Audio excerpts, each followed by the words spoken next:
The scent of sage and dust hung thick in the air as Daisy Wilson crept along the narrow ridge, her journal clutched to her chest like a shield against the encroaching sunset. She had only meant to document the wildflowers that bloomed in this remote corner of Wyoming Territory, not become prey herself. But fate had other plans on this sweltering August afternoon in 1878. Daisy had come to Cody, Wyoming, with grand aspirations of cataloging the region's flora for the Smithsonian Institution. At 24, she had already established herself as a promising botanical illustrator back east in Philadelphia, but the untamed landscapes of the West called to her scientific curiosity with an irresistible pull. Now, as she backed slowly against the sun-warmed rocks, she cursed her decision to venture so far from town alone. Her breath came in shallow gasps as she stared into the amber eyes of the mountain lion that had stalked her for the past quarter-mile. The magnificent beast crouched not 15 feet away, its tawny muscles bunched in preparation to spring. "Stay calm," she whispered to herself, knowing the advice was useless. Her heart hammered against her ribs with such force she was certain the predator could hear it. With trembling hands, she clutched her leather satchel, wishing desperately she had brought anything that might serve as a weapon. The mountain lion's tail twitched methodically, hypnotically. Its eyes never left hers as it inched forward, belly low to the ground. Daisy's foot slipped on loose gravel, sending small stones tumbling down the ridge. The sound seemed to trigger something in the predator. With a low growl that raised the fine hairs on her neck, it launched forward. She screamed, the sound tearing from her throat as she pressed herself against the rock face, having nowhere left to retreat. The crack of a rifle shot split the air. The sound echoed through the valley, bouncing between the craggy walls of the surrounding mountains. The mountain lion jerked in midair, landing heavily just feet from where Daisy stood frozen in terror. It writhed once, then lay still, blood staining the dusty earth beneath its magnificent form. Daisy's knees gave out. She slid down the rock face, her breath coming in gasps as she stared at the lifeless predator. Only then did she hear the approaching hoofbeats. "Madam, you all right?" The voice was deep, tinged with concern. She lifted her gaze to see a tall figure silhouetted against the setting sun. He dismounted in one fluid motion, rifle still in hand as he approached cautiously, eyes scanning the surrounding area for additional threats. Yes, I think so." Her voice sounded strange even to her own ears. He knelt beside her, setting his rifle aside. As he moved out of the direct sunlight, she could make out his features.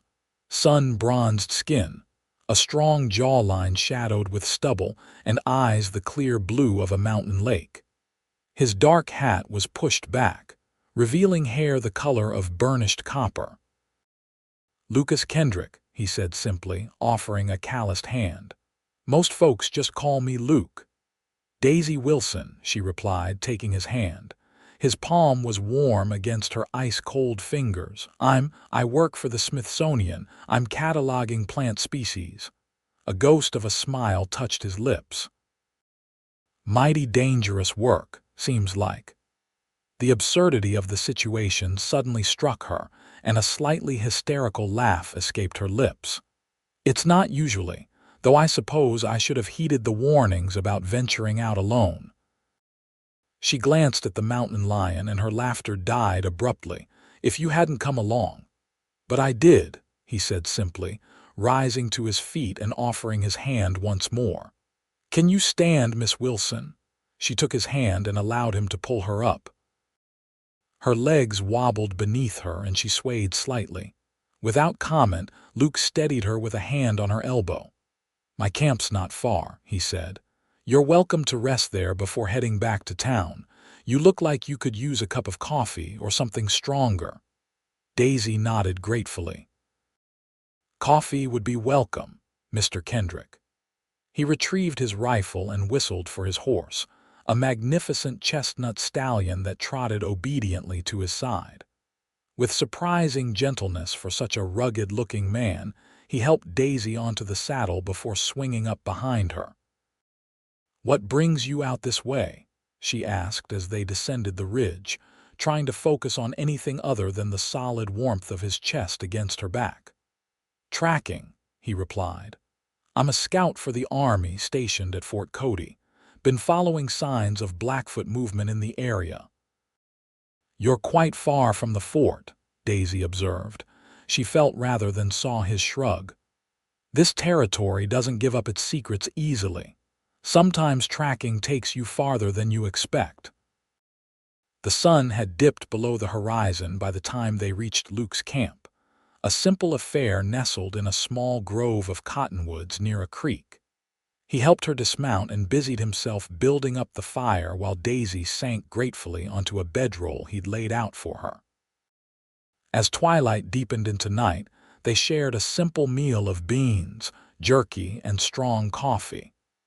Daisy found herself studying her rescuer in the flickering firelight. There was an economical grace to his movements, nothing wasted or showy. His face, when relaxed, held a quiet thoughtfulness that intrigued her. "How long have you been in Wyoming Territory, Miss Wilson?" he asked, refilling her tin cup. "Just 3 weeks," she admitted. "I arrived in Cody at the beginning of August. I have a commission to document the native plants of the region for the next 6 months." Luke raised an eyebrow. "Winter's harsh in these parts. Not much botanizing to be done under 3 feet of snow." "So I've been warned," Daisy said with a smile. "But I'm determined to collect and catalog as much as I can before the first snowfall. After that, I'll focus on my illustrations and written observations." "You have lodgings in town," she nodded. "A room above the general store. Mrs. Hollister, the owner's wife, has been kind enough to take me under her wing." "Sarah Hollister's a good woman," Luke agreed. "Though she's likely worried sick about you by now." Guilt flashed across Daisy's face. "I told her I'd be back before sunset. I didn't realize how far I'd wandered." "The landscape has a way of doing that," Luke said. "Distances can be deceiving out here." He set down his coffee cup. "We'll head to town at first light. It's too dangerous to travel these trails after dark." Daisy's eyes widened slightly. "I couldn't impose. It's not an imposition," he cut in gently. "It's common sense. These hills are home to more than just mountain lions." She didn't argue further, recognizing the wisdom in his words. Instead, she found herself asking, "Have you been in Wyoming long, Mr. Kendrick?" "Luke," he corrected. "And yes, near on 10 years now, came west after the war." "You fought in the Civil War?" she asked, surprised.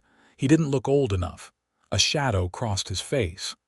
"Joined up in '64, just shy of my 16th birthday, lied about my age. Was wounded at Petersburg the following year."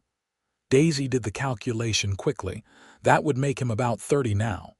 "I'm sorry," she said quietly. He shook his head. "Ancient history. The West has a way of making a man's past seem distant." He paused, studying her over the rim of his cup. "What about you? What brings a Philadelphia lady all the way to Wyoming?" She looked at him in surprise. "How did you know I'm from Philadelphia?" A slight smile touched his lips. "Your accent. Plus, there's a return address label on your satchel." Daisy laughed. "So much for the mysterious Eastern lady." She sobered. "I've always been fascinated by the natural world. My father was a professor of natural sciences at the university. He encouraged my studies even when it wasn't entirely proper for a young lady to pursue such interests. And now—" Luke prompted. "He passed away last year," she said softly. "This commission, it's a way of honoring his memory, I suppose, continuing his work." "I'm sure he'd be proud," Luke said. The simple sincerity in his voice touched her unexpectedly. They fell into a comfortable silence, broken only by the crackling of the fire and the distant howl of a coyote. Despite the harrowing events of the day, Daisy felt strangely at peace in this wild place, with this enigmatic man whose timely shot had saved her life. As she drifted toward sleep, wrapped in Luke's spare blanket beneath a canopy of stars more brilliant than any she'd ever seen in Philadelphia, her last thought was how differently this day had ended than she could have possibly imagined when she set out that morning. Dawn broke clear and cool over the eastern mountains. Daisy woke to the aroma of coffee and the quiet sounds of Luke preparing for their journey. She sat up, pushing tangled hair from her face, suddenly conscious of her disheveled appearance. "Morning," Luke said, offering her a steaming cup. "Sleep well." "Surprisingly, yes," she admitted, accepting the coffee gratefully. "Thank you again for your hospitality, Mr. Luke."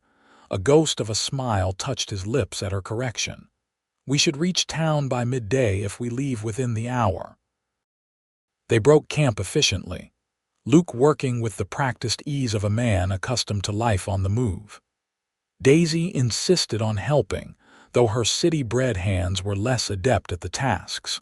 The ride to Cody was largely silent, but comfortably so. Daisy found herself relaxing against Luke's solid presence behind her, her initial awkwardness fading as the miles passed beneath the horses' steady hooves. The Wyoming landscape unfolded around them in a panorama of rugged, beauty-golden plains giving way to distant mountains, the September sky an endless blue dome above. "It's magnificent," she breathed, more to herself than to her companion. "That it is," Luke agreed, his voice close to her ear. Easy to see why a person might want to put it down on paper. She glanced back at him, surprised. "You understand, then, the need to capture beauty?" His eyes met hers briefly before returning to the trail ahead. "I reckon most folks feel that in their own way. Some with paintings or words, others just by living in it." Something in his simple philosophy resonated with Daisy.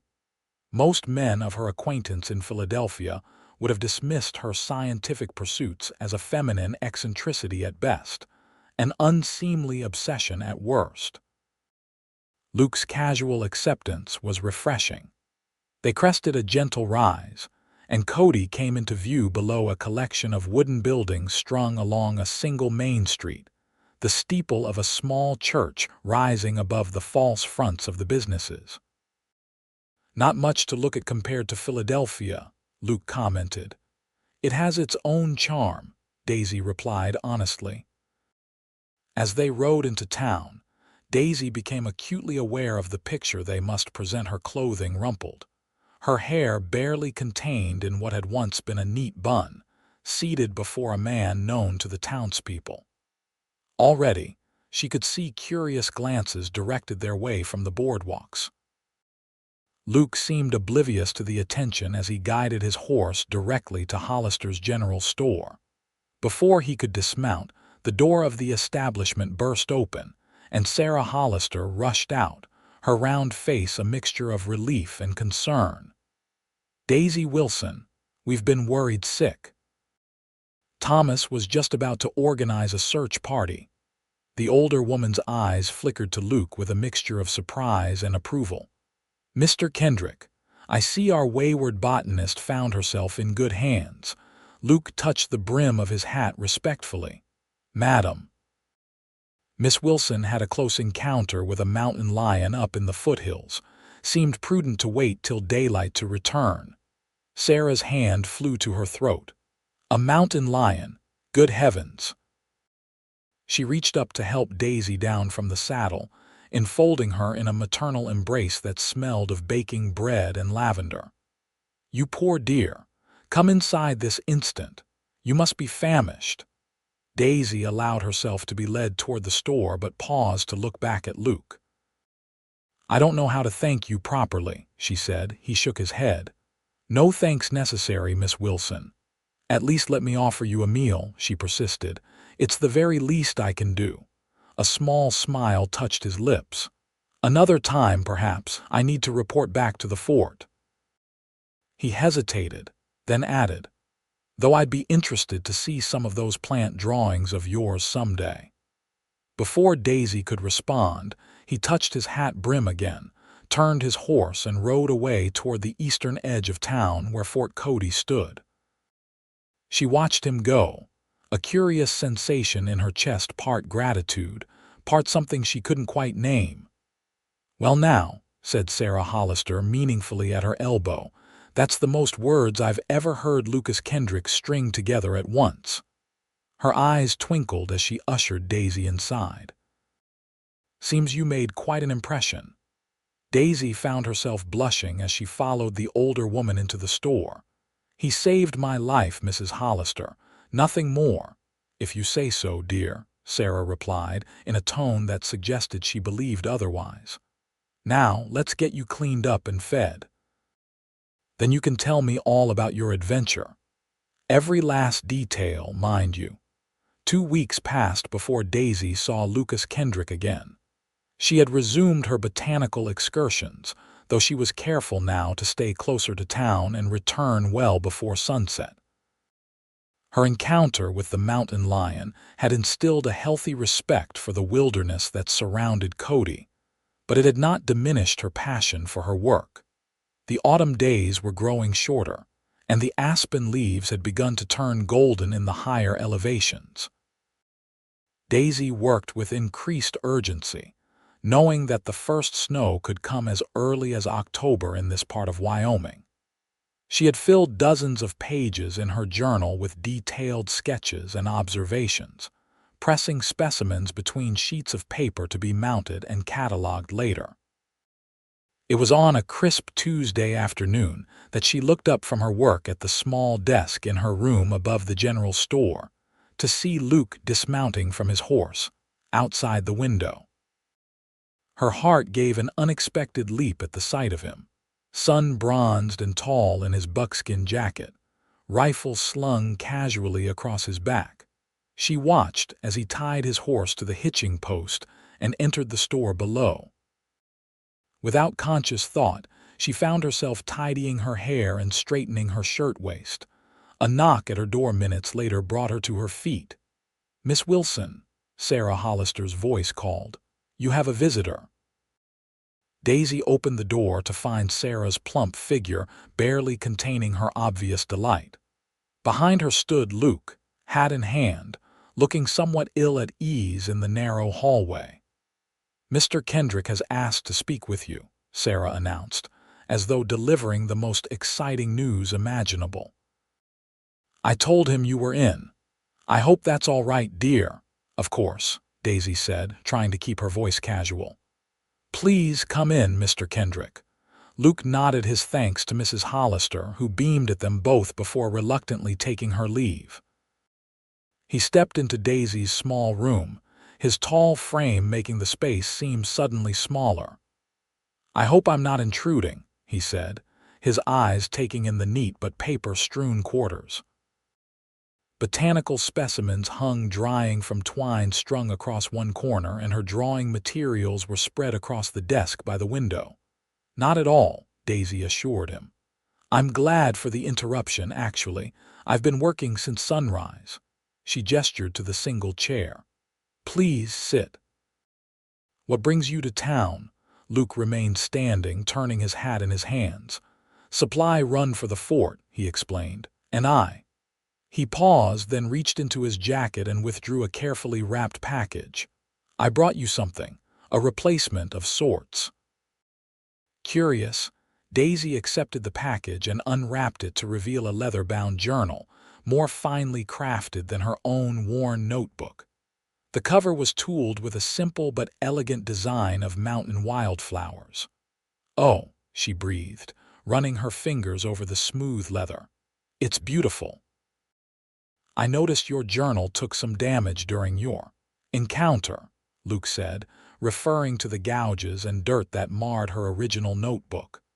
"Thought you might need another for your scientific observations." Daisy was touched by the thoughtfulness of the gift. "Thank you." "This is incredibly kind." She looked up at him. "Did you make this?" He shook his head. "Had it made. There's a Cheyenne woman at the fort who does leather work. I just described what I wanted." The fact that he had gone to such trouble not simply buying something off a shelf, but having it specially made warmed Daisy in a way she hadn't expected. "I'll treasure it," she said sincerely. Luke nodded, a hint of color touching his cheekbones above his beard. "Well, I should let you get back to your work." "Actually," Daisy found herself saying, "I was about to take a break. Perhaps you join me for tea or coffee if you prefer." A small smile touched his lips. Coffee would be welcome. She busied herself with the small stove in the corner of her room, acutely aware of Luke's presence as he finally took the offered chair.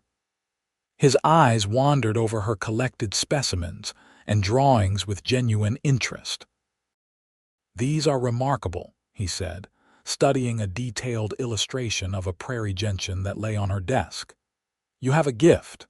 "Thank you," she replied, pleased by his appreciation. "My father always said that true scientific observation requires both precision and a certain artistic sensibility." She poured the coffee into two mismatched cups and brought one to him. "Do you have family back east, Luke?" He accepted the cup with a nod of thanks. "None to speak of. My mother passed when I was young. Father died at Gettysburg in '63. I was an only child." "I'm sorry," Daisy said quietly. He shrugged. "It was a long time ago. What about you? Any family waiting for your return to Philadelphia?" "Just an aunt," she replied, settling on the edge of her bed, the only other seating in the room. "My mother's sister. She never approved of my gallivanting about collecting weeds, as she puts it. I think she's secretly relieved to have me out of her hair for a while." Luke smiled at that, a real smile that transformed his usually serious face. "Her loss is Wyoming's gain, then." The simple compliment brought unexpected warmth to Daisy's cheeks. To cover her reaction, she asked, "Will you be staying in Cody long?" "Just overnight," he replied. "The colonel wants me back at the fort by tomorrow evening. There's been increased activity with some of the northern tribes." "Tensions are running high," Daisy's brow furrowed. "Is there danger of conflict?" "There's always that risk," Luke said frankly. "The treaties get broken on both sides. Land promised to the tribes gets taken by settlers or the railroad. Game gets scarcer. People get desperate." He sighed. "I try to understand both sides. Makes me something of an odd man out sometimes." "How so?" "Army expects absolute loyalty. Some of the men don't take kindly to anyone who suggests the Indians might have legitimate grievances." He shrugged. "But I've lived among the Crow and Shoshone. Learned their languages, their ways. Hard to see things in black and white after that." Daisy studied him with new interest. "That's remarkable, Luke. Most men I've met aren't willing to see beyond their own perspective." "Most men haven't had to depend on the knowledge of the native peoples to stay alive in this country," he replied simply. He drained his coffee cup and set it aside. "I should be going. Got supplies to load before nightfall." Daisy rose as he stood. "Thank you again for the journal." "It's a wonderful gift." "You're welcome." He hesitated, then said, "I'll be back in Cody in about 2 weeks. Perhaps by then you might have some new illustrations to show me." "I'd like that," Daisy replied, surprised by how much she meant it. At the door, Luke paused, his expression serious. "Be careful on your excursions, Miss Wilson. The mountains can be unforgiving." "I've learned that lesson well," she assured him, "and please call me Daisy." A ghost of a smile touched his lips. "Daisy, then." He settled his hat on his head and gave her a brief nod. "Until next time." She watched from her window as he loaded supplies into a wagon outside the general store. There was an easy confidence to his movements, a man completely at home in his own skin. When he finally drove the wagon out of town, heading east toward the fort, Daisy found herself already looking forward to his return. The days passed quickly as Daisy threw herself into her work with renewed vigor. True to his word, Luke returned to Cody exactly 2 weeks later. This time, he brought her a small pocket knife with a bone handle, perfect for cutting specimens. Their conversation flowed more easily, and when he left the following day, there was an unspoken understanding that he would return again when his duties allowed. And so a pattern formed over the next 2 months. Every fortnight or so, Luke would appear in town, ostensibly on fort business. He always brought her some small token, a unique stone, a book of poetry, once even a pair of fur-lined gloves as the weather turned colder. They would share coffee in her room, sometimes talking for hours about her work, his experiences with the native tribes, books they had both read, or the changing landscape around them. Daisy found herself looking forward to these visits with an intensity that both thrilled and frightened her. Luke was unlike any man she had known in Philadelphia. There was a depth to him, a quiet intelligence combined with practical wisdom that she found increasingly compelling. And though he never spoke of it directly, she sensed a growing affection in his eyes that mirrored her own feelings. October gave way to November, bringing the first snowfall to Cody. Daisy's field work necessarily slowed, giving her more time to work on her illustrations and written descriptions. The town prepared for the coming winter, stockpiling supplies and reinforcing buildings against the infamous Wyoming blizzards. It was during a particularly cold spell in late November that Sarah Hollister knocked on Daisy's door one evening, her expression troubled. "There's news from the fort," she said without preamble. "Riders just came in. There's been some kind of skirmish with a band of Blackfoot warriors. Several soldiers were wounded." Daisy's heart seemed to stop. "Luke, they didn't say who was hurt," Sarah cut in gently. "But I thought you should know." "I need to find out," Daisy said, already reaching for her coat. "Who brought the news?" "Lieutenant Collins and 2 privates. They're at the saloon now, getting warm before heading back." Daisy had never set foot in Cody's saloon before. Nice women simply didn't enter such establishments. But in that moment, social proprieties seemed utterly meaningless compared to her need to know if Luke was safe. She strode purposefully down the boardwalk, ignoring the surprised looks from townsfolk as she pushed through the bat-wing doors of the Silver Dollar Saloon. The sudden silence that fell over the room at the sight of her would have been mortifying under normal circumstances. Lieutenant Collins, a young officer she recognized from previous visits to town, sat at a table near the back, a glass of whiskey before him. His head snapped up at her entrance, eyes widening in shock. "Miss Wilson," he stammered, rising to his feet, "this is no place for a lady." "I need information, Lieutenant," she said, approaching his table with more confidence than she felt. "I heard there was trouble at the fort, a skirmish with the Blackfoot." Collins' expression darkened. "News travels fast in Cody." "Please," Daisy pressed. "Was Lucas Kendrick involved?" "Is he?" She couldn't bring herself to finish the question. Understanding dawned in the lieutenant's eyes. "Kendrick was scouting with the patrol, yes," he confirmed. "He was wounded but not critically. Took an arrow to the shoulder." Relief washed over Daisy so powerfully that she had to grip the back of a chair to steady herself. "He's alive, then. He'll recover. Doc at the fort says he will, though he'll be laid up for a few weeks." Collins studied her with newfound interest. "Didn't realize you and Kendrick were acquainted." Daisy ignored the implication in his tone. "When will he be well enough for visitors?" Collins blinked, clearly surprised by her directness. "Madam, Fort Cody isn't a place for—" "I am a field scientist with the Smithsonian Institution, Lieutenant," she interrupted, drawing herself up to her full height. "I have visited military installations across the country in pursuit of my research." I am simply asking when Mr. Kendrick might be well enough to receive a visit from a colleague." The lieutenant seemed torn between amusement and discomfort. "I couldn't say for certain, Miss Wilson. Perhaps in a week or so if the wound doesn't fester." "Thank you," Daisy said crisply. She turned to leave, then paused. "And Lieutenant, please tell Mr. Kendrick when next you see him that I will call upon him as soon as it's permitted." With that, she swept out of the saloon, ignoring the murmurs that followed her exit. Outside, in the biting November air, she allowed herself to exhale shakily. Luke was alive, wounded but alive. The relief was almost dizzying.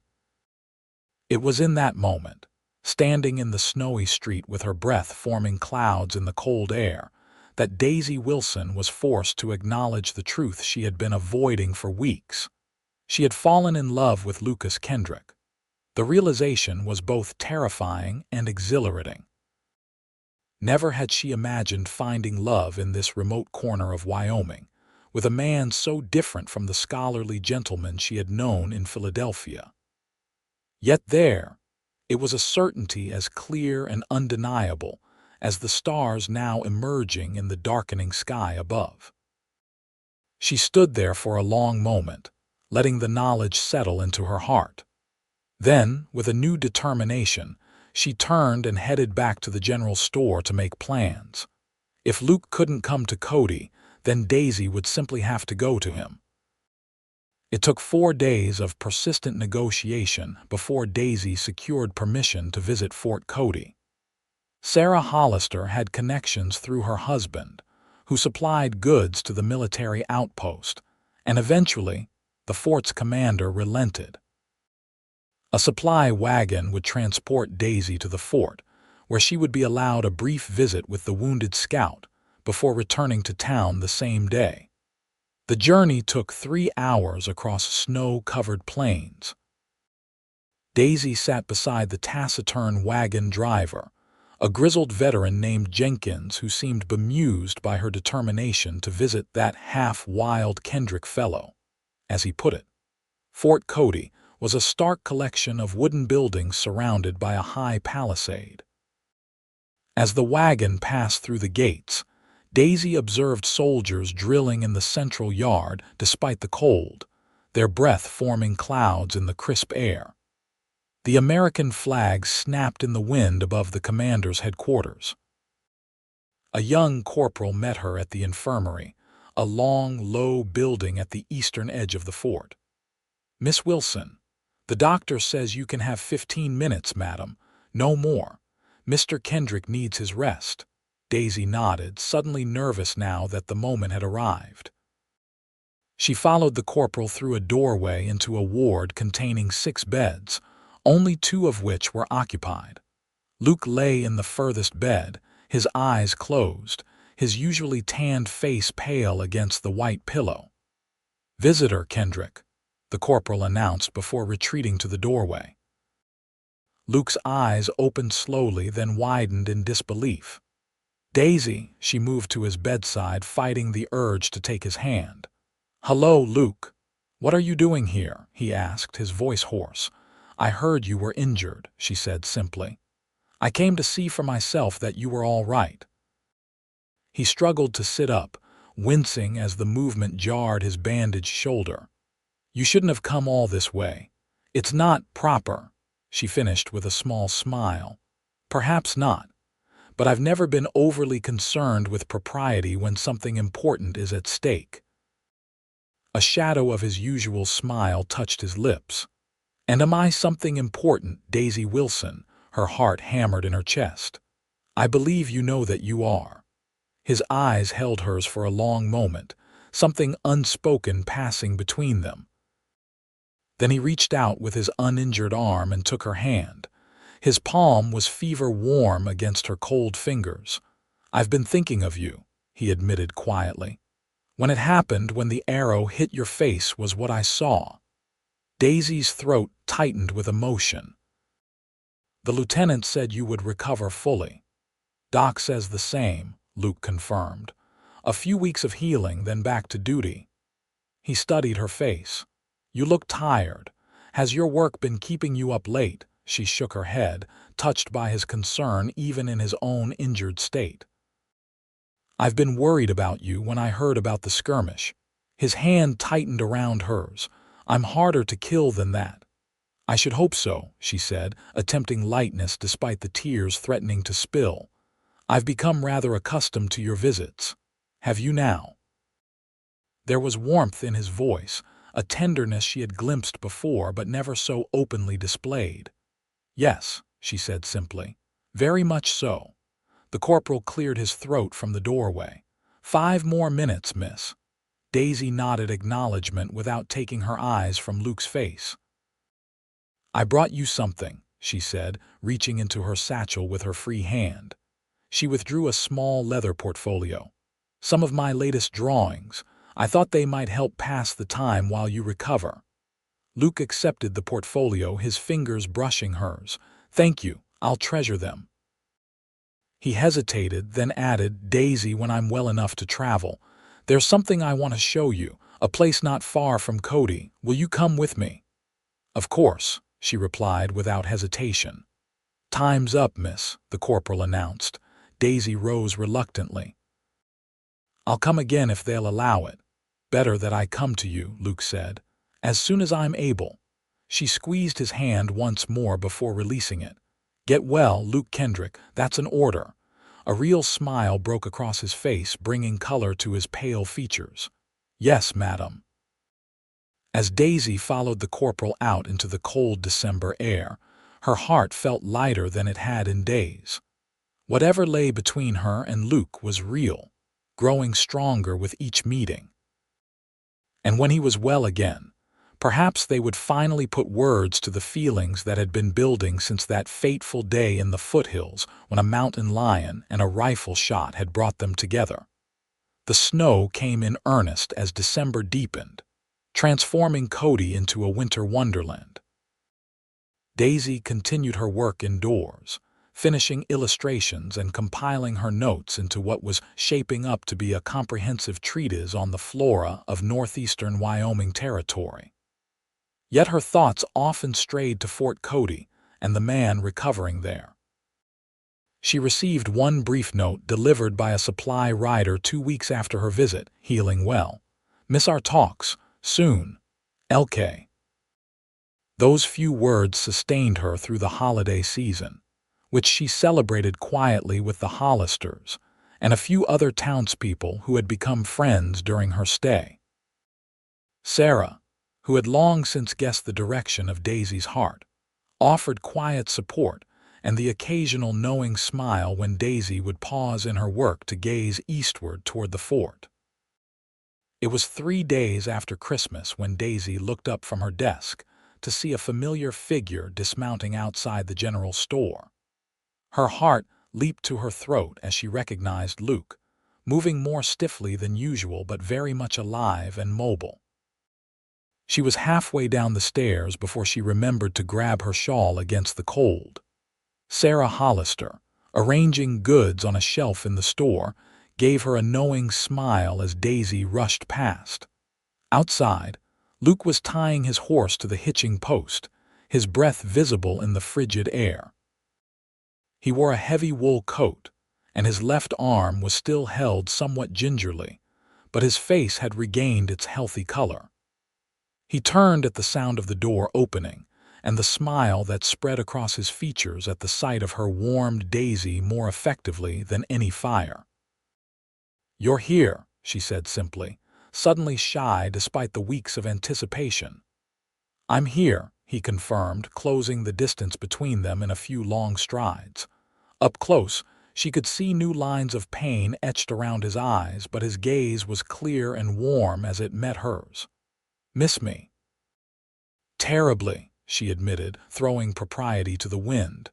"How is your shoulder?" "Mending," he replied. "Doc says I'm lucky the arrow missed anything vital." He glanced at the curious onlookers on the boardwalk, then back to her. "Is there somewhere we could talk privately?" Daisy nodded, suddenly aware of the public nature of their reunion. "My room, if that's appropriate. A hint of color touched his cheekbones above his beard. "With the door open, I reckon it's proper enough." Sarah Hollister, ever the willing chaperone, stationed herself within earshot as Daisy led Luke upstairs to her quarters.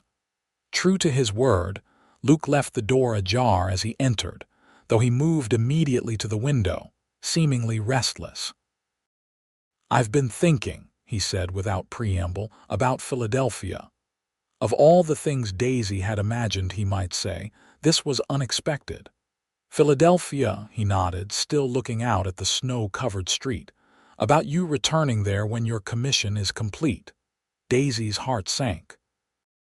She hadn't allowed herself to think too much about her eventual departure from Wyoming, scheduled for late spring. The prospect of leaving Luke had become increasingly painful to contemplate. "My work here will be finished by May," she said carefully. "The Smithsonian expects me back with my findings by summer." Luke turned from the window then, his expression uncharacteristically vulnerable.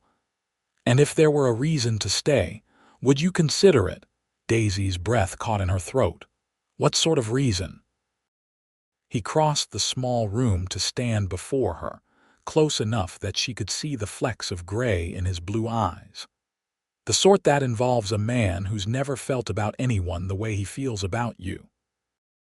A man who knows he isn't worthy of a learned lady from the East, but who would spend his life trying to be." "Luke," she whispered, her heart hammering against her ribs. He took her hands in his calloused palms warm against her skin. "I love you, Daisy Wilson. Have since the moment I saw you standing up to that mountain lion with nothing but courage and a journal for protection." Joy bubbled up within her, as bright and unexpected as a spring in the desert. "And I love you, Lucas Kendrick, though I believe it took me slightly longer to realize it." The smile that broke across his face was like sunrise over the mountains, powerful, transformative, illuminating. "Then I have a proposal for you, two actually." "I'm listening," she said, hardly daring to hope. "First," he said, "when my shoulder's fully healed another week or two, the doc says I still want to show you that place I mentioned. It's a valley not far from here, hidden, beautiful, sacred to the Shoshone." "And the second proposal?" Daisy asked, her voice barely above a whisper. Luke's expression grew serious. "That depends on how you feel about becoming the wife of an Army scout with little to offer except a small parcel of land and his heart." Tears sprang to Daisy's eyes. "Is that a proper proposal, Mr. Kendrick?" "No," he admitted with a small smile. "That'll come later in a more fitting manner. With a ring and on one knee, as you deserve. This is just testing the waters." She squeezed his hands. "Then consider them thoroughly tested and found welcoming." Luke's eyes darkened with emotion. He glanced briefly toward the open door where Mrs. Hollister could undoubtedly hear every word, then back to Daisy. "I'd very much like to kiss you right now." "I'd very much like that too," she whispered, "but perhaps we should wait until we have fewer witnesses." A low chuckle escaped him. "Wise as always, Miss Wilson." He raised one of her hands to his lips instead, pressing a kiss to her knuckles that sent a shiver down her spine. "Soon," he promised, his voice low. "Very soon." True to his word, Luke returned to Cody in mid-January with his shoulder fully healed and a determination to show Daisy the special place he had mentioned. The winter day dawned clear and cold, the sky a brilliant blue above the snow-covered landscape. Bundled in the warm clothes Luke had insisted she wear, including the fur-lined gloves he had gifted her, Daisy rode beside him on a gentle mare borrowed from the livery stable. They followed a winding trail into the foothills west of town, their horses' hooves crunching in the packed snow. "How much farther?" Daisy asked as they rounded a rocky outcropping. "Just beyond that ridge," Luke replied, pointing ahead. "Trust me, it's worth the journey." They climbed steadily for another half-hour before Luke reined in his horse at the crest of a rise. "Here," he said simply. "Look." Daisy urged her mare forward until she was beside him, then gasped at the vista spread before her. Below lay a hidden valley, sheltered by steep cliffs on three sides. A frozen stream wound through its center, and despite the winter season, the landscape held a stark, pristine beauty that took her breath away. "It's magnificent," she breathed.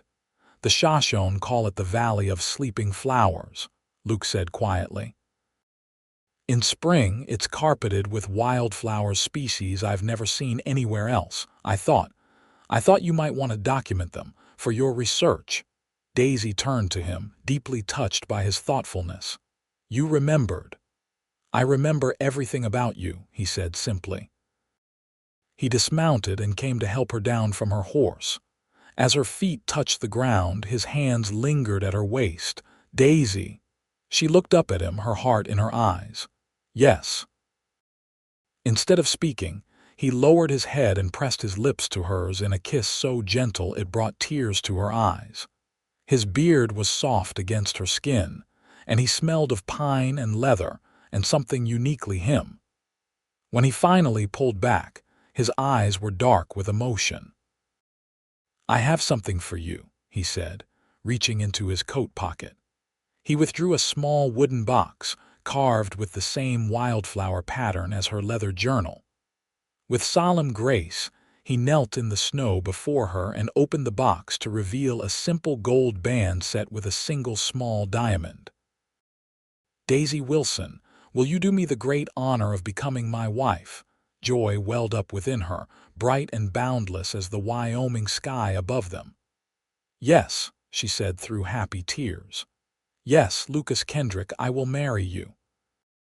His face broke into a smile of such unfettered happiness that Daisy's heart seemed to expand in her chest. He rose and slipped the ring onto her finger, a perfect fit, before gathering her into his arms for another kiss, this one deeper and filled with promise. When they finally parted, breathless and flushed despite the cold, Luke pressed his forehead to hers. "I was thinking spring," he murmured. "When the valley blooms, we could be married here." "It sounds perfect," Daisy replied, her fingers tracing the strong line of his jaw. "But what about my commission? The Smithsonian expects my return." Luke nodded thoughtfully. "I've been considering that. What if you proposed an extended study? A long-term documentation of the region's flora, including this valley with its unique species, the kind of research that might require permanent residence." Daisy's eyes widened at the cleverness of the suggestion. "They might agree to that, especially if I send them my current findings as evidence of the scientific value.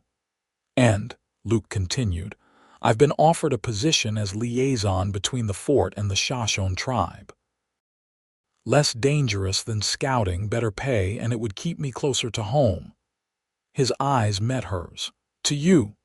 You've thought of everything," Daisy said, touched by his careful planning. "I've had plenty of time to think while recovering," he admitted. "And plenty of motivation to create a future worthy of you." She kissed him again, unable to contain her happiness. "Our future, Luke, one we'll build together." They spent another hour in the valley, with Luke pointing out where different flowers would bloom come spring, and Daisy already envisioning the illustrations she would create. As the winter sun began its early descent, they reluctantly mounted their horses for the return journey to Cody. "There's one more thing," Luke said as they rode side by side. "If we're to be married, we'll need a home. I have a piece of land not far from the valley.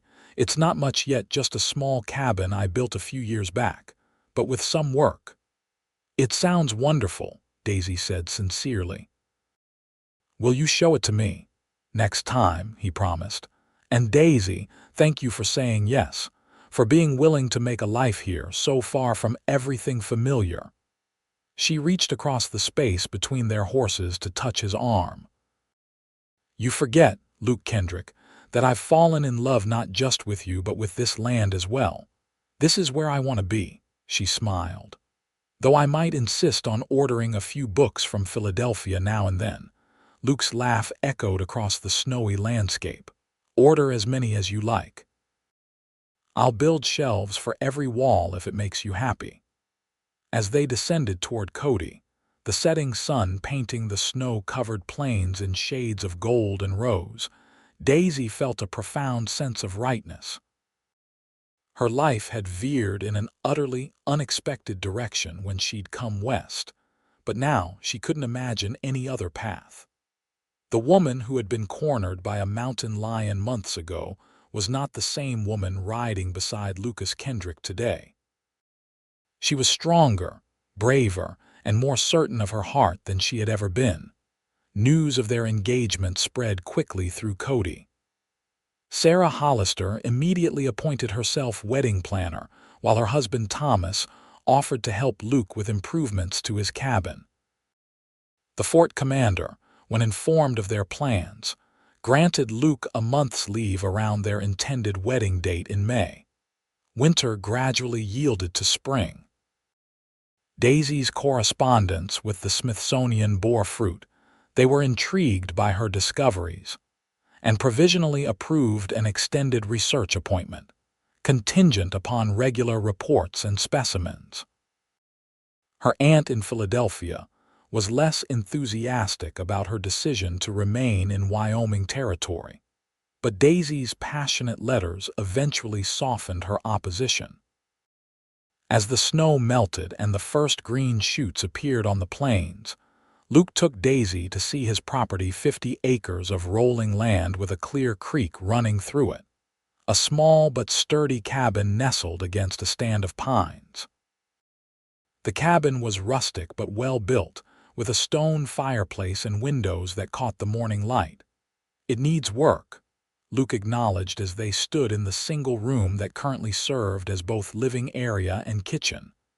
"And expansion, obviously, but the foundation is solid." Daisy walked slowly around the space, already envisioning what it could become. "It's perfect, Luke. We'll make it ours, bit by bit." She paused by the window, looking out at the land that stretched toward distant mountains. "I can already see where my garden will go.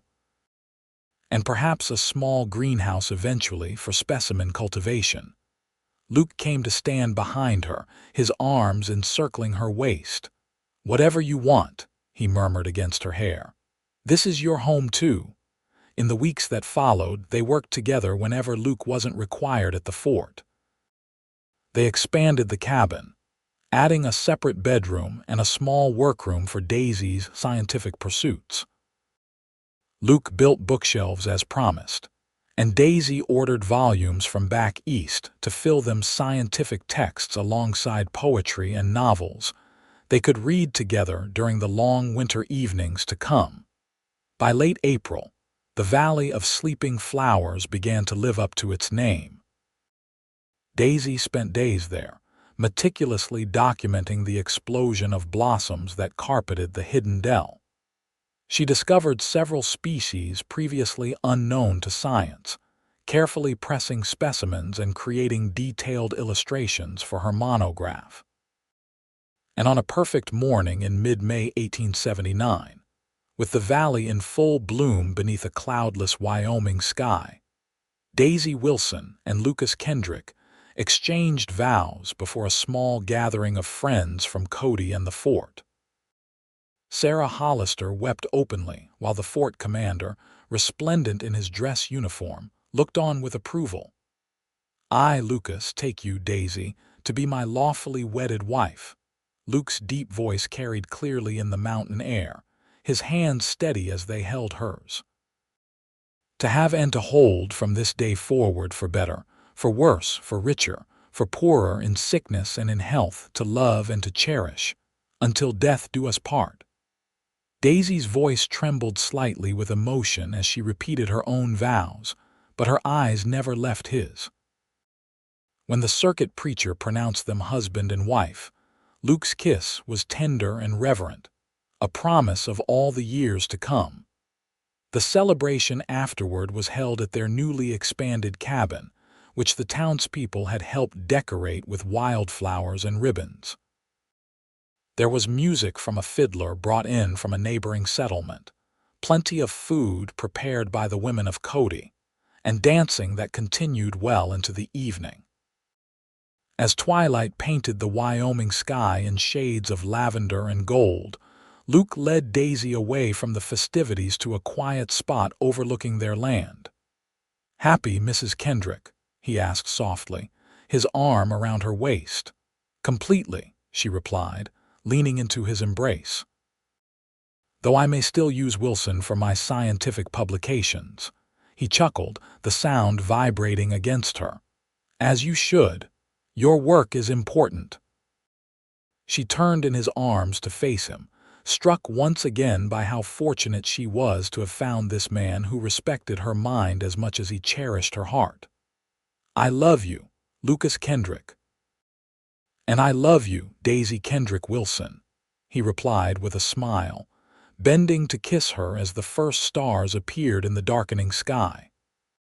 5 years later, on a warm July afternoon in 1884, Daisy Kendrick Wilson stood in the doorway of their home, watching as Luke taught their 3-year-old son, James, how to feed the chickens they now kept. Their daughter, Elizabeth, not yet a year old, dozed in a cradle nearby, her tiny features a perfect blend of her parents'. The cabin had grown into a proper house over the years, with additional rooms added as their family expanded.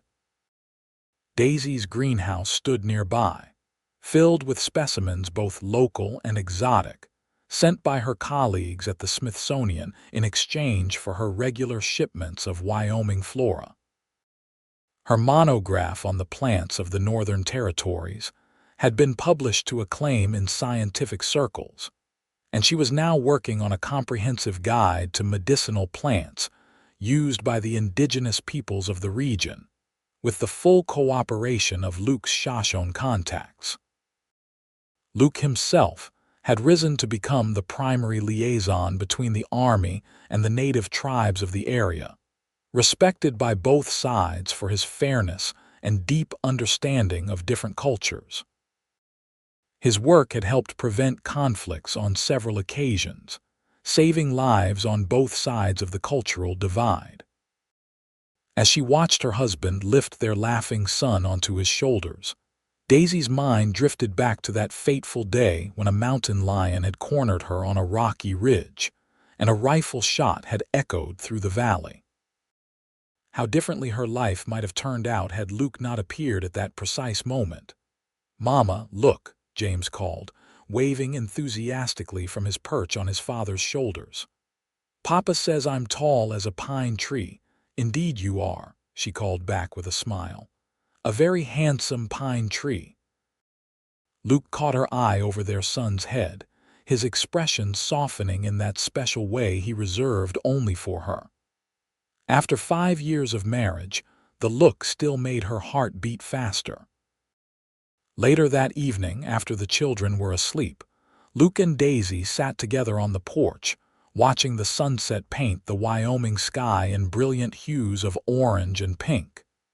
His arm rested comfortably around her shoulders, her head against his chest. "Any regrets?" he asked quietly, a question he posed on occasion, as though still amazed by his good fortune. Daisy tilted her face up to his, studying the beloved features that had only grown more dear with time, the crinkles at the corners of his eyes, the strands of silver now appearing in his auburn hair, the strong line of his jaw beneath his neatly trimmed beard. "Not a single one," she replied truthfully. "Every path led me here to you, to our family, to this life we've built together." Luke bent to kiss her softly, his lips as warm and sure as the first time they had kissed in the Valley of Sleeping Flowers. "I thank God every day for that mountain lion," he murmured against her mouth. Daisy laughed, the sound mingling with the evening birdsong. "A rather unconventional matchmaker, but an effective one," Luke pointed out, pulling her closer against the cooling evening air. As night settled over their homestead, bringing with it the first stars and the gentle sounds of the Wyoming wilderness, Daisy Kendrick Wilson reflected on how a moment of danger had led to a lifetime of joy. The woman cornered by a mountain lion had found not just safety but love in the echo of a rifle shot that had changed the course of her life forever. And in the arms of the man who had fired that shot, she had found her true home,